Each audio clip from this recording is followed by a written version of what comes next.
જય માતાજી મિત્રો, સ્વાગત છે મારા બ્લોગમાં। આજે આપણે ભણવા નહોતું જવાનું એટલે સીધું રમવાનું ચાલુ કર્યું। ઘરે ટાઈમ નહોતો જતો એટલે આપણે ખેતરમાં આંટો મારવા નીકળી ગયા। ખેતરમાં પૂતીને માંડવી જોવાનું ચાલુ કર્યું। માંડવી તો ઠીક છે પણ ખડ બહુ છે। વરસાદની લીધે કોઈ મૂલી પણ નથી બોલતા। માંડવી જોઈને આવી ગયા ઘરે આવીને આપણે સીધો નાસ્તો કરવાનું ચાલુ કર્યું। નાસ્તો કરતો તો બાપુજી એમ કીધું કે બહાર ગામ જવાનું છે।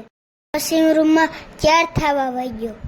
ફાઇનલી આપણે 4 થઈ ગયા। કેવો લાગુ કોમેન્ટ કરી દેજો। ફાઇનલી હું ને દોસ્તાને બાપુજી નીકળી ગયા। ત્યાં જાય એ તો મને ખબર નથી। આ ક્યાંનો રસ્તો હોય તમને ખબર હોય તો કોમેન્ટ કરી દેજો।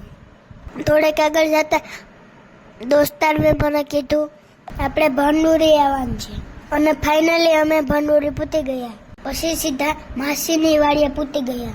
માસીની વાડીએ જમરૂક મસ્ત હતા। આપણે જાય ભેગું સીધું જમરૂક ઉપાડી લીધું। માસી 2 જમરૂક આપ્યા હતા પણ મારા ખીજામાં માતા નહોતા। મિત્રો વિડીયોને લાઈક કરવાનું ભૂલતા નહીં। હું થોડીક વાર મસાલે વાત કરી લઉં, ત્યાં તમે ફોલો કરી લો।